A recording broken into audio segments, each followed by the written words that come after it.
దేవుని ప్రియమైన బిడ్డలారా, ప్రభువైన యేసుక్రీస్తు వారి నామంలో మీ అందరికీ నా హృదయపూర్వకమైన వందనాలు చెల్లిస్తున్నాను. మీడియా ద్వారా ఈ వాక్యాన్ని ఆలకిస్తున్నా మిమ్మలను దేవుడు బహుగా దీవించునుగాక. ప్రియబిడ్డ, ఓర్పును ఎలా పొందగలం అనే అంశం మీద దేవుని మాటలు మనం ధ్యానం చేద్దాం.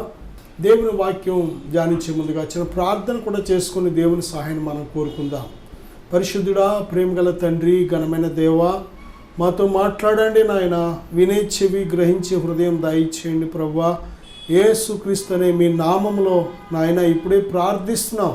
బిడ్డలను దర్శించమని, దీవించమని, మీ గొప్ప ఓర్పు శక్తి చేత బిడ్డలు నింపమని యేసు నామములో ప్రార్థిస్తున్నాము తండ్రి, ఆమేన్. ప్రియబిడ్డలారా, ఓర్పు వలన అనేక లాభాలు కూడా మనం ధ్యానం చేశాం. ఓర్పు వలన మన ప్రాణములను దక్కించుకుంటాం. ఓర్పు వలన అనేక ద్రోహ కార్యాలు జరగకుండా ఆపగలుగుతాం. ఓర్పు వలన దేవుడిచ్చిన ప్రతి వాగ్దానాన్ని కూడా స్వతంత్రించుకోగలుగుతాం. ఓర్పు వలన సమృద్ధి అనే జీవితాన్ని మనం పొందుకోగలుగుతాం. ఓర్పు వలన మన కుటుంబం, మన వ్యాపారం, లేక మన ఉద్యోగం అన్నిటినీ కూడా కట్టుకోగలుగుతాం. ఓర్పు వలన ఒక్కటి కాదు, అనేక లాభాలు మనం ధ్యానం చేసాం.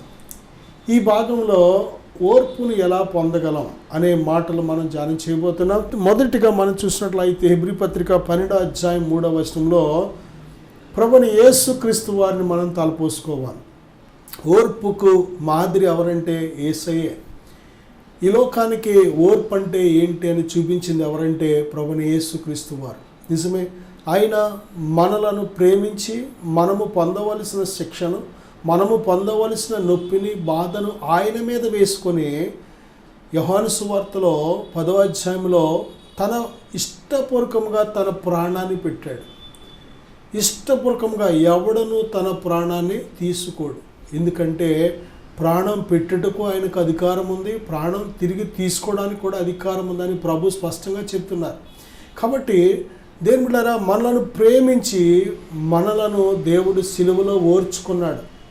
ప్రియబిడ్డలారా, ఆయన మనలను ఓర్చుకున్నట్లు మనం కూడా ఇతరులను ఓర్చుకోవాలి. ఇక్కడ మనం చూసినట్లయితే ఓర్పును ఎలా పొందగలమంటే ప్రభువైన యేసుక్రీస్తు వారిని మనం చూడాలి. సిలువకు ముందు కానీ సిలువ తర్వాత కానీ ఆయన పడిన పాట్లు కానీ మనం చూసినట్లయితే అనేక చోట్ల ఆయన మేలు చేసి ఎటువంటి కీడును ఆయన అనుభవించారు. దేని బిడ్డారా, చాలా చోట్ల ఆయన దెయ్యాలు పట్టిన వారిని విడిపించారు, మరి రోగులను స్వస్థపరిచారు, చనిపోయిన వారిని సైతం లేపారు. ఇన్ని గొప్ప కార్యాలు చేస్తే అక్కడ కొద్దిమంది చేసిన హేళనలు కానీ, అక్కడ కొద్దిమంది దూషించిన దూషణలు కానీ అవన్నీ చూస్తే నిజంగా దేని బిడ్డలారా, ప్రభువు మనకు నేర్పేది ఏమిటంటే కీడు చేసి కీడు అనుభవించుట కంటే మేలు చేసినప్పుడు ఒకవేళ కీడు వచ్చినా కానీ మనం దాన్ని అనుభవిస్తే దానికి దేవుడు గొప్ప ప్రతిఫలం ఇస్తాడు. ప్రియబిడ్డలారా, చూడండి, కొరింథీయులకు రాసిన మొదటి పత్రిక 13వ అధ్యాయం 7వ వచనంలో ప్రేమ అన్నిటినీ ఓర్చు అనే మాట మనం చూస్తున్నాం. ఓర్పు అనేది ప్రేమలో ఒక భాగం. దేవుని ప్రేమ మనకు తెలిసినట్లయితే ప్రేమ నమ్ముతుంది, కప్పుతుంది, తాడుకుంటుంది, ఓర్చుకుంటుంది, దయ చూపిస్తుంది, మంచితనం చూపెడుతుంది, దీర్ఘశాంతం చూపెడుతుంది, క్షమిస్తుంది, అపకారాన్ని మనసులో ఉంచుకోదు, గర్వపడదు, ఉప్పొంగదు. అనేక రకాల ఉన్నతమైన గుణాలు కలిగింది దేవుని ప్రేమ. మనకు ప్రేమ కోసం తెలుసు, చాలా ప్రేమలు ఈ లోకంలో మానవుల ప్రేమలు ఉన్నాయి. ప్రియబిడ్డ, మనుషుల మధ్య, మనిషికి మధ్య ఏదో ఒక ప్రేమ బంధం అనేది ఉంది. ఆ బంధం లేకపోతే ఈ భూమి మీద ఒక్క కుటుంబం కూడా నిలబడదు. దేవుడు ఆ ప్రేమ బంధాన్ని పెట్టాడు. దేవుని బిడ్డలారా, భార్య భర్త మధ్య ఒక పరిశుద్ధమైన బంధాన్ని పెట్టాడు. ఆ బంధం లేకపోతే, ఆ ప్రేమ లేకపోతే వారి మధ్య ఏ భార్య భర్త కూడా కలిసి ఉండలేరు. తల్లి తండ్రి పిల్లలకు మధ్య దేవుడు ఒక మాతృ ప్రేమను పెట్టాడు. దేని బిడ్డలారా, ఆ ప్రేమ లేకపోతే ఆ బిడ్డలను తల్లిదండ్రి ఓర్చుకోలేరు. అలాగే ఆ బిడ్డలు కూడా తల్లిదండ్రిని ఓర్చుకోలేరు. అలాగే రక్త సంబంధాల మధ్య ఒక ప్రేమను పెట్టాడు దేవుడు. అన్నదమ్ములు, అక్క చెల్లెళ్ళు మధ్య ఆ రక్త సంబంధంలో ప్రేమ లేకపోతే వారు ఏమాత్రం కలిసి ఉండలేరు. ప్రియబిడ్డలారా, స్నేహితుల మధ్య ఒక ప్రేమను పెట్టాడు దేవుడు. ఆ ప్రేమ లేకపోతే ఈ భూమి మీద ఏ స్నేహితులు కూడా కలిసి ఉండలేరు. ప్రిబిడ్లరా, అలాగే బంధువుల మధ్య ఒక ప్రేమను పెట్టాడు. ఆ ప్రేమ లేకపోతే ఏ బంధువుడు కూడా మన ఇంటికి రాడు. ప్రిబిడ్లరా, ఈ భూమి మీద ఈ యొక్క మానవ ప్రేమలు ఎన్నో రకాలుగా ఉంటాయి. కానీ ఈ ప్రేమలన్నీ కూడా లిమిటెడ్ అంటే హద్దులు ఉంటాయి. కొంచెం వరకే ప్రేమిస్తాయి, కొంచెం వరకే ఓర్చుకుంటాయి, కొంచెం వరకే నమ్ముతాయి, కొంచెం వరకే సహాయంగా ఉంటాయి, కొంచెం వరకే మంచితనం దీర్ఘశాంతం చూపెడతాయి ఉంటాయి. కానీ వారి యొక్క హద్దును దాటి పరిస్థితి వస్తే మాత్రం ఏమాత్రము కూడా మానవ ప్రేమ పని చేయలేదు. ఎందుకంటే మానవుల ప్రేమలో అటువంటివి అసంపూర్ణమైన ప్రేమలు. ప్రియబిడ్డలారా, ఇక మూడో ప్రేమ ఏ ప్రేమ అంటే దెయ్యం ప్రేమ, దెయ్యాలు ప్రేమల కోసం మనం మాట్లాడితే 3 ప్రేమలు. మేజర్ ప్రేమ దేవుని ప్రేమ, అగాపే దేవుని ప్రేమ, శాశ్వతమైన ప్రేమ దేవుని ప్రేమ, మరి క్షమించే ప్రేమ, ఓర్చుకునే ప్రేమ, దయ చూపించే ప్రేమ, మన యొక్క బలహీనతలన్నింటినీ కూడా క్షమించిన ప్రేమ, మన పట్ల చేతులు చాపి ఎదురు చూస్తున్న ప్రేమ, మనకు బదులు సిలువలో ప్రాణం పెట్టిన ప్రేమ, విడువని ప్రేమ, ఎడబాయిని ప్రేమ, మారని ప్రేమ, శాశ్వతమైన ప్రేమ, దేవుని ప్రేమ వర్ణనాతీతం. ప్రియబిడ్డలారా, ఇక మానవ ప్రేమలన్నీ లిమిటెడ్. ఇక మూడో ప్రేమ ఏదంటే దెయ్యం ప్రేమ. ఈ లోకంలో దెయ్యం కూడా ప్రేమ చూపెడుతుంటుంది, చాలా జాగ్రత్త. ఈరోజు దెయ్యం ప్రేమ చేత ఎంతోమంది మోసపోతున్నారు. దెయ్యం ప్రేమ ఎటువంటిదంటే వివాహం కాకుండానే దేవుడు నీ కోసం ఏర్పాటు చేసిన ఒక జీవిత భాగస్వామిని దేవుడు ఏర్పాటు చేస్తాడు. అయితే ఆ యొక్క జీవిత భాగస్వామిని కనుగొనకుండానే ముందుగా నచ్చిన వ్యక్తులతో అక్రమ సంబంధం నడిపిస్తూ ఉంటుంది. ఎవరంటే దెయ్యం ప్రేమ. వివాహమైన తర్వాత దేవుని చిత్త ప్రకారం ఎవరైనా ఒక వ్యక్తితో వివాహమైన తర్వాత కూడా మళ్ళీ వేరే వ్యక్తి మీదకి మనసు వెళుతూ ఉంటుంది, చూసారా? అది దెయ్యం ప్రేరేపణ చేత కలిగే ప్రేమ. ప్రియబిడ్డలారా, ఒక భార్య భర్త మధ్యకు మూడో వ్యక్తి వచ్చారనుకోండి, ఆడైనా మగైనా, అది దెయ్యం ప్రేమ. ప్రియబిడ్డ, ఆ భార్య భర్త మధ్య ప్రేమను ముక్కలు చేయడానికి, లేకపోతే మనస్పర్ధలు తీసుకురావడానికి, లేక వారి మధ్య చొరబడిన ప్రతి వ్యక్తి ఎవరైనా సరే, ఆడైనా మగైనా, అది దెయ్యం ప్రేమ. చాలా జాగ్రత్త, మోసపోవద్దు నా సహోదరుడా సహోదరి. దెయ్యం ప్రేమల వల్లే ఈరోజు ఎంతోమంది అబార్షన్లు జరుగుతున్నాయి. దెయ్యాల ప్రేమ వల్ల ఎంతోమంది ఆత్మహత్యలు చేసుకుంటున్నారు. ఇక అమ్మాయి దొరకకపోతే నేను చచ్చిపోతాను, ఆ అబ్బాయితో పెళ్ళకపోతే ఇక నేను బ్రతకను, చనిపోతాను అని అనేక విధాలు ఈ డైలాగులు ఎవరి అంటే దెయ్యం ప్రేమ. ప్రియబిడ్డలారా, చాలా జాగ్రత్త. హత్యలు, ఆత్మహత్యలు కూడా ప్రేరేపిస్తున్నది ఎవరంటే దెయ్యం ప్రేమ. ప్రేమ పగగా మారిపోతుంది. దెయ్యం ప్రేమ ముందు వాడుకొని శరీరాన్ని విడిచిపెట్టేస్తూ ఉంటుంది. దెయ్యం ప్రేమ నీకు మచ్చలు, కన్నీరు, లేక అనారోగ్యం, నింద, అవమానం, ఎడబాటు ఇవి తీసుకొస్తూ ఉంటుంది. దెయ్యం ప్రేమ లక్షణాలు ఇవన్నీ కూడా. ప్రియబిడ్డలారా, ఇక్కడ మనం చూసినట్లయితే దేవుని ప్రేమ, నిజమైన దేవుని ప్రేమ, దేవుని ప్రేమ స్వచ్ఛమైనది, దేవుని ప్రేమ నిజమైనది, దేవుని ప్రేమ మరి ఉన్న ప్రేమ, దేవుని ప్రేమ యాక్టివ్గా ఉన్న ప్రేమ అన్నమాట. అది ప్రియబిడ్డలారా, అది నటించే ప్రేమ కాదు. బైబిల్ చేతి నీ పరిశుద్ధ ఆత్మ ద్వారా దేవుని ప్రేమ మన హృదయాల్లో కుమ్మరించబడుతుంది. ఈ ప్రేమలో ఉండే ఒక ప్రత్యేకమైన గుణం ఏంటంటే ఓర్చుకోవడం. ఈ ఓర్పు అనేది పరిశుద్ధాత్మ చేత మాత్రమే, ఆయన ప్రేమలో ఉండే ఒక పార్ట్ అన్నమాట ఇది. ఈ ఓర్పు అనేది పరిశుద్ధాత్ముడు మనలోకి వచ్చినప్పుడు ఓర్పు అనే శక్తి కూడా దేవుడు ఇస్తున్నాడు. నువ్వు ఓర్చుకోగలుగుతావు. నీ శక్తి చేత అయితే ఓర్చుకోలేవు, నీ యొక్క తలాంతుల చేత అయితే ఏమాత్రం ఓర్చుకోలేవు. కానీ దేవుని ఆత్మ నీ మీదకి వచ్చినప్పుడు పరిశుద్ధాత్మ శక్తి ఓర్పు అనే రూపంలో కూడా కనబడుతూ ఉంటుంది. ప్రియబిడ్డలారా, రోమపత్రిక 5వ అధ్యాయం 3 నుంచి 4 వచనాలు, అలాగే 5వ వచనం కూడా చూస్తే శ్రమ ఓర్పును కలుగజేస్తుందండి. శ్రమ ఓర్పును, ఓర్పు పరీక్షను, పరీక్ష నిరీక్షణను కలుగజేయునని ఎరిగి శ్రమల యందును అతిశయపడుదుము. చూడండి, శ్రమ అనగానే మనకు అందరికీ భయమే. శ్రమ అనగానే శ్రమల కోసం చెప్తున్నారేంటి, దేవుడు నమ్ముకుంటే శ్రమ వస్తుంది అంటున్నారేంటి, లేకపోతే దేవుడు నమ్ముకున్న పిల్లలకు కూడా శ్రమలు వస్తున్నాయి అంటున్నారేంటి అని చాలామంది అభ్యంతర పడుతూ ఉంటారు. దేని బిడ్డారా, శ్రమలు 100% కూడా మనం తెచ్చుకునే శ్రమలే ఎక్కువ. మనం పడుతున్న శ్రమలన్నీ కూడా అవి మనం తెచ్చుకుంటున్న శ్రమ. నువ్వు పర్మిషన్ ఇచ్చావు.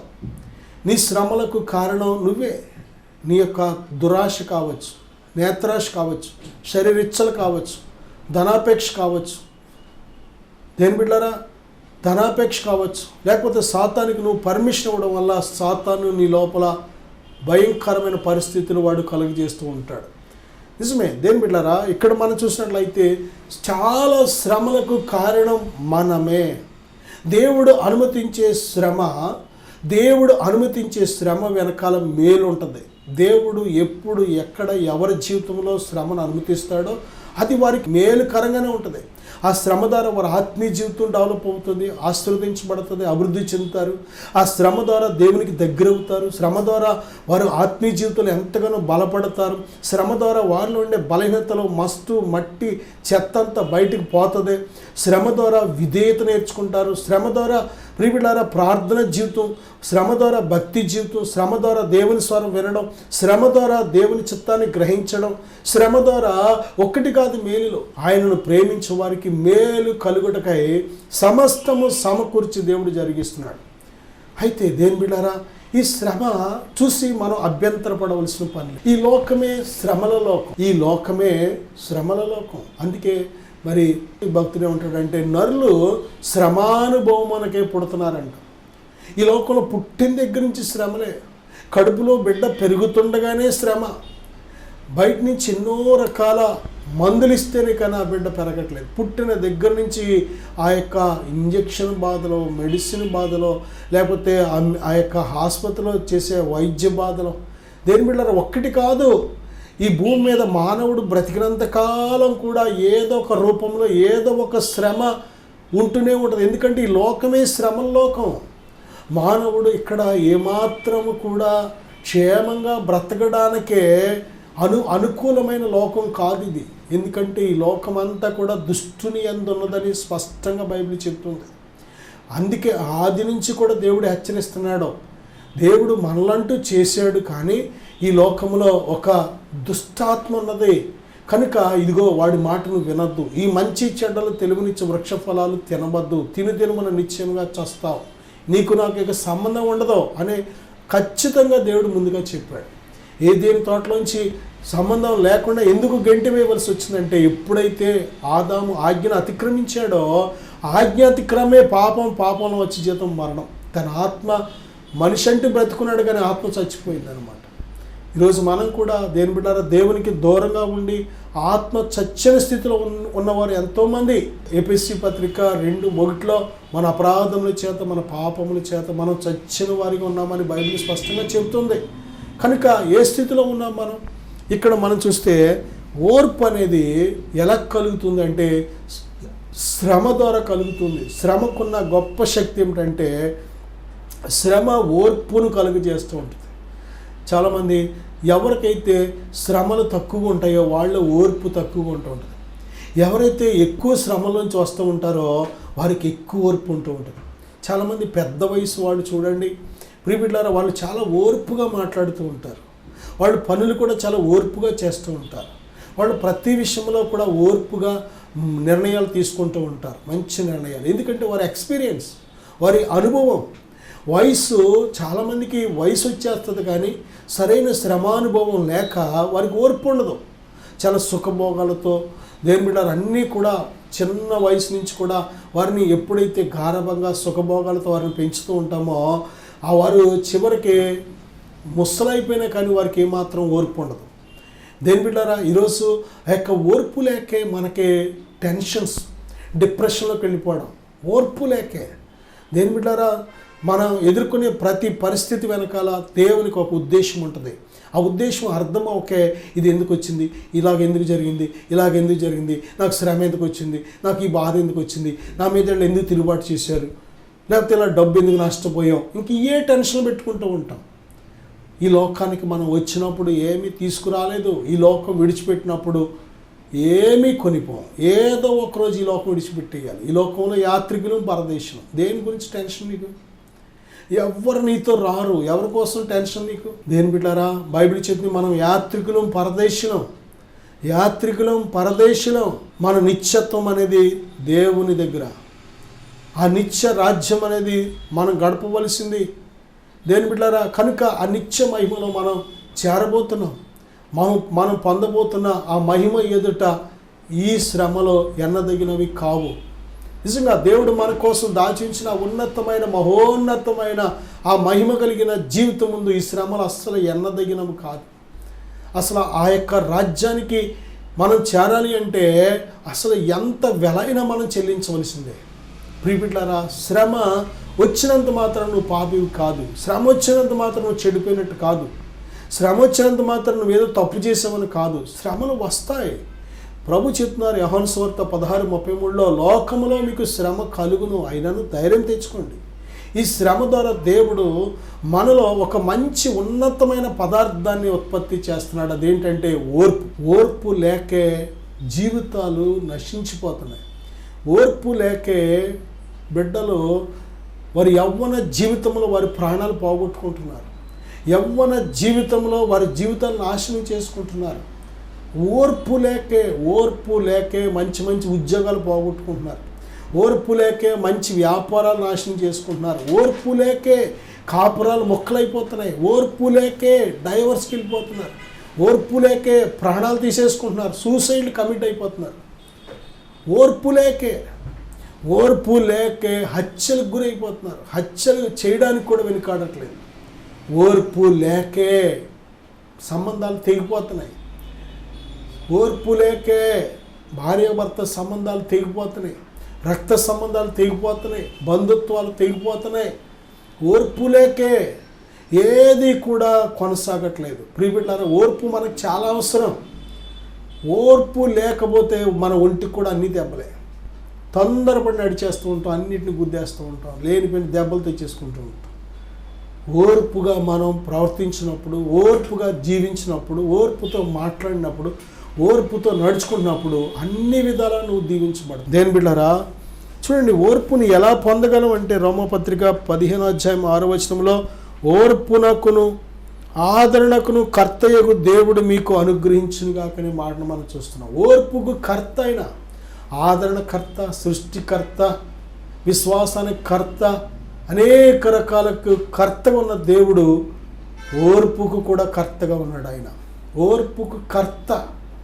ప్రియబిడ్డ, ఓర్పు అనేది సంపూర్ణంగా దేవుడు మనకు సప్లై చేస్తున్నాడు. ఎంత ఓర్పు కావాలంటే అంత ఓర్పు. మన ఓర్పు చాలదు. మనకు చాలాసార్లు మన ఓర్పు మనకు చాలదు. అందుకే దేవుడు తన పరిశుద్ధాత్మను మనకి ఇచ్చాడు. మన ఓర్పు చేత మనం ప్రయాణం కొనసాగించలేం. ఈ ఆత్మీయ ప్రయాణం ముందుకు వెళ్ళాలంటే నీ ఓర్పు చాలదు. దేవుని ఓర్పు ధరించుకో. ఓర్చుకునే ఈ గుణం అనేది దేవుని ఆత్మ మనకు దయచేస్తేనే మన ప్రయాణం చివరి వరకు కూడా మనం దిగ్విజయంగా కొనసాగించగలుగుతాం. నా సహోదరుడా, సహోదరి, నువ్వు ఎంతగా ఓర్చుకుంటావో అంతగా మేలు పొందుతావు. ప్రియబిడ్డ, తెస్సలోనికీయులకు రాసిన 2వ పత్రిక 3:5 దేవుని అందలి ప్రేమయు క్రీస్తు చూపిన ఓర్పును మీకు కలుగునట్లు ప్రభువు మీ హృదయములను ప్రేరేపించునుగాక. దేవుడు ఎప్పుడు నీకు ఓర్పు కావాలి, ఎక్కడ ఓర్పు కావాలి, ఏ విషయాల్లో ఓర్పు కావాలి, కావాల్సిన ఓర్పును ఏం చేస్తాడంటే ప్రేరేపిస్తూ ఉంటాడు. ప్రియబిడ్డ, దేవుని ఆత్మ ఓర్పును దయచేసే ఆత్మ. తిమోతి 1వ పత్రిక 6:11 అపొస్తలుడైన పౌలు తిమోతితో ఏమంటాడంటే, నీతిని, భక్తిని, విశ్వాసమును, ప్రేమను, ఓర్పును, సాత్వికమును సంపాదించుకొనుటకు ప్రయాసపడు అంటున్నాడు. ఓర్పును సంపాదించుకోవడానికి ప్రయాసపడాలి. నాకు ఓర్పు కావాలి ప్రభువా, సహాయం దయచేయంటే దేవుడు ఓర్చుకునే శక్తిని ఇస్తాడు. ఓర్పు అనేక ద్రోహాలు జరగకుండా కాపాడుతుంది.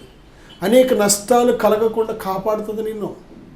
ఓర్పు వలన నిన్ను నీవు రక్షించుకుంటున్నావు, నీ కుటుంబాన్ని రక్షించుకుంటున్నావు, నీకు కలిగిన సమస్తాన్ని కూడా రక్షించుకుంటున్నావు.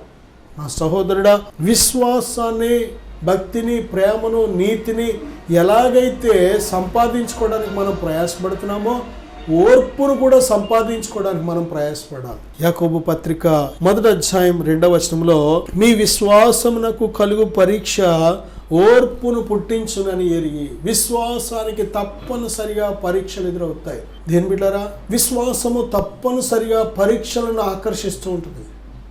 విశ్వాసం పరీక్షలను ఆకర్షిస్తూ ఉంటుంది. నీ విశ్వాసం ప్రియబిడ్డ ఈ లోకానికి అర్థమవుదాం. ఈ నీ విశ్వాసం, దేవుని యందు నువ్వు ఉంచిన విశ్వాసం, దేవుని వాక్యం నీ జీవితంలో జరిగిస్తున్న కార్యాలు, ఇవన్నీ కూడా అనేక పరీక్షలకు గురి చేస్తూ ఉంటుంది. అలాగని విశ్వాసం పరీక్షలలో ఓడిపోదు, ఎప్పటికీ విశ్వాసం అనేది ఎప్పటికీ గెలిచేదనమాట. అవిశ్వాసమే ఓటమితో ముగిసిపోతుంది. అవిశ్వాసం ప్రారంభము ఓటమే, చివరి వరకు కూడా ఓటమేది. కానీ విశ్వాసం అనేది విజయంతో ప్రారంభమవుతుంది, విజయంతోనే ముగుస్తుంది. ప్రిబిడ్డ, విశ్వసించువాడు కలవరపడడో, నమ్మువానికి సమస్తము సాధ్యమే. నమ్ముట నీ వల్ల అయితే నమ్మువానికి సమస్తము సాధ్యం అంటున్నాడు దేవుడు. దేని బిడ్డ, నువ్వు నమ్మినట్లయితే దేవుని మహిమను చూస్తావు అంటున్నాడు. కనుక తప్పనిసరిగా మన విశ్వాసం పరీక్షలకు గురి చేస్తూ ఉంటుంది ఒక్కోసారి. ఎందుకంటే ప్రిబిడ్డ, విశ్వాసము సరైనది కాకపోతే ఒక దినాన మనం పరలోక రాజ్యం వెళ్ళలేం. అపొస్తలుడైన పౌలు ఏమంటాడంటే విశ్వాసమును కాపాడుకోనని అంటున్నాడు. విశ్వాసం చివరి వరకు కూడా, ఎందుకంటే దేవునితో మన యొక్క సహవాసం, సంబంధం విశ్వాసం ద్వారానే కొనసాగుతుంది. కనుక విశ్వాసము లేని క్షణం మనకు దేవునికి ఉన్న సంబంధం తెగిపోయినట్టే. ఎందుకంటే దేవుడు ఆత్మ. దేవుని అంతకు వచ్చేవాడు దేవుడు ఉన్నాడని విశ్వసించాలి. మనం దేవుని అంతకు ఆరాధన చేయడానికి వస్తున్నాం, ప్రార్థన చేస్తున్నాం. విశ్వాసం లేకపోతే ప్రార్థన చేయగలమా? విశ్వాసం లేకుండా చేసే ప్రార్థన మతస్థులు రిలీజియస్ ప్రేయర్. అది రిలీజియస్ ప్రేయర్ అంటే ఒక మతానికి సంబంధించిన వారు చేసే ప్రార్థన. ప్రియుడ, విశ్వాసంతో చేసే ప్రార్థన దేవునితో అది సంభాషణ. అది దేవుడు నీతో మాట్లాడతాడు, నువ్వు దేవుడితో మాట్లాడతావు. కమ్యూనికేషన్ చూడండి. డమ్మీ ఫోన్కి ఒరిజినల్ ఫోన్కి తేడా ఏంటి? డమ్మీ ఫోన్లో మనం మాట్లాడినే వెళ్దాం, అవతల మాట్లాడడానికి కుదరదు. డమ్మీ ఫోన్ లాగే ఉంటుంది కానీ ఫోన్ కాదు. డమ్మీ ఫోన్, దాని మోడల్ ఇలా ఉంటుందండి, ఇలా కలర్ ఉంటుందని చూపెడతానికి డమ్మీ ఫోన్ చూపెడుతూ ఉంటారు మనకి షాప్లో. డమ్మీ ప్రేయర్లకి జవాబు రాదు. నువ్వు మత సంబంధమైన భక్తి చేస్తే డమ్మీ ప్రేయర్, అది డమ్మీ ఫాస్టింగ్. దేని బిడ్డారా, చాలామంది హృదయాన్ని కక్ష, ద్వేషం, అసూయ, పగ, కోపం, భక్తిహీనత, పాపము, చెడుతనం వీటితో నింపుకొని ప్రేయర్ చేస్తూ ఉంటారు. డమ్మీ ప్రేయర్, అది డమ్మీ ప్రేయర్. దేవుని అందరి భయం లేదా? Dummy prayer. ప్రియులారా, ఒరిజినల్ ప్రేయర్ కూడా లక్ష్యం ఏంటంటే హృదయము విశ్వాసంతో ఉంటుంది, భక్తితో ఉంటుంది, దేవుని అందరి భయముతో ఉంటుంది, దేవుని చిత్తానుసారంగా ఆలోచనలతో ఉంటుంది. నడక, ప్రవర్తన సమస్తం కూడా వాక్యానుసారంగా ఉంటుంది. అప్పుడు ఆ వ్యక్తి చేసే ప్రార్థన ఒరిజినల్. మనం ఎలాగ ఉన్నాం? దేని బిడ్డారా, మనం చూసినట్లయితే విశ్వాసమునకు కలుగు పరీక్ష ఓర్పును పుట్టిస్తుంది. విశ్వాసం అనేది చాలా ప్రాముఖ్యమైనది. దేవుడు మన విశ్వాసాన్ని పరీక్షల ద్వారా ఏం చేస్తాడంటే శుద్ధి చేస్తూ ఉంటాడు. బంగారం కంటే అమూల్యమైనది విశ్వాసం.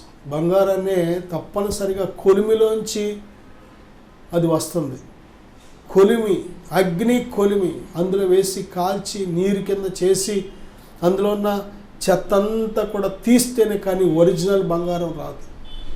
ప్రియులారా, ఒరిజినల్ విశ్వాసం కూడా ఎప్పుడు వస్తుందంటే పరీక్షలకు గురవుతున్నప్పుడు మనలో ఉండే చెత్త, చెదారం, భక్తిహీనత, అవిశ్వాసం, తిరుగుబాటుతనం, మొండితనం, మూర్ఖత్వం ఇదంతా కూడా మొత్తం బయటికి పోతుంది. పరిశుద్ధత, విశ్వాసం, భక్తి ఇవన్నీ ఏర్పడుతున్నాయి. కాబట్టి దేవుడు అందుకే మన జీవితంలో చాలాసార్లు పరీక్షలను అనుమతిస్తున్నాడు. ప్రియులారా, ఈ పరీక్షలు ఏం చేస్తాయంటే ఓర్పును మనలో పుట్టిస్తూ ఉంటాయి. కనుక దేని బిడ్డారా, ఓర్పును ఎన్నో విధాలుగా మనం పొందుకోగలుగుతున్నాం. నా సహోదరుడా, సహోదరి, ఇప్పటి వరకు ఒకవేళ ఇంకా ఓర్పు లేకుండా ఉన్నావా? ఇదిగో మంచి సమయం. దేవుణ్ణి అడుగు, కావలసిన ఓర్పును నీకు దయచేయాలని దేవుడు ఆశపడుతున్నాడు. చిన్న ప్రార్థన చేద్దాం. ప్రభువా, దయగల తండ్రి, ఇదిగో నాయన, నీ బిడ్డల్లో ఎవరికైతే ఓర్పు కొదువుగా ఉందో ఓర్పుతో నింపండి ప్రభువా. వారి దైనందిన జీవితాల్లో కావలసిన ఓర్పు దయచేయండి నాయన. వారి వ్యాపారాల్లో, వారి ఉద్యోగాలు కావలసిన ఓర్పు దయచేయండి. వారి కుటుంబాల్లో కావలసిన ఓర్పు దయచేయండి. బిడ్డలకు చదువుల్లో, పనులలో కావలసిన ఓర్పు దయచేయండి ఆయన. ఇదిగో ప్రతి చెల్లి, తమ్ముడికి వారి కాపురాల్లో కావలసిన ఓర్పు దయచేయండి తండ్రి. వారి కుటుంబాల్లో కావలసిన ఓర్పు దయచేయండి. బంధువుల్లో కావలసిన ఓర్పు దయచేయండి. స్నేహితుల మధ్య కావలసిన ఓర్పు దయచేయండి ఆయన. రక్త సంబంధుల మధ్య కావలసిన ఓర్పు దయచే తండ్రి. నాయన తల్లిదండ్రులకు కావలసిన ఓర్పు, బిడ్డలకు కావలసిన ఓర్పు దయచేయండి. భక్తి చేయడానికి కావలసిన ఓర్పు దయచేయండి నాయన.